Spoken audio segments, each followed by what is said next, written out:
നീ അടിപൊളി ഫോട്ടോ ഉണ്ട്. ഇത് എന്തായാലും അയച്ചു കൊടുക്കാം. ഇത് കണ്ട എന്തായാലും അഭിപ്രായം പറയും. ആ കണ്ടല്ലോ. ഞാൻ നിന്റെ അടുത്ത് പലവട്ടം പറഞ്ഞിട്ടുണ്ട് ഇങ്ങനത്തെ കോപ്രായം കാട്ടിയിട്ടുള്ള ഫോട്ടോ എനിക്ക് അയച്ചു തരരുതെന്ന്. അയ്യോ, അതെ, ഞാൻ നിങ്ങൾക്ക് മാത്രം ഇങ്ങനത്തെ ഫോട്ടോ അയച്ചു തരാറുള്ളൂ. അല്ലാണ്ട് മറ്റുള്ളവർക്ക് ഞാൻ ഇങ്ങനത്തെ കോപ്രായം കാട്ടി ഫോട്ടോ അയച്ചു കൊടുക്കാൻ എനിക്ക് ഭ്രാന്തൊന്നുമില്ല. അപ്പം നിങ്ങൾക്ക് ഇങ്ങനത്തെ ഫോട്ടോ കാണാൻ താല്പര്യമില്ല. ശരി, എന്തായാലും എന്നെ ഇത്രയൊക്കെ പറഞ്ഞതല്ലേ, ഒരു 3-4 ഫോട്ടോ കൊണ്ട് അയച്ചു കൊടുക്കാം. അമ്മേ അടിപൊളി, അയച്ചു കൊടുക്കാം.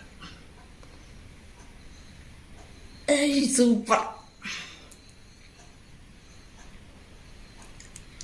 കിണ്ണങ്ക ചേഞ്ച് ഒരെണ്ണം കൂടി അയച്ചെടുക്കാം.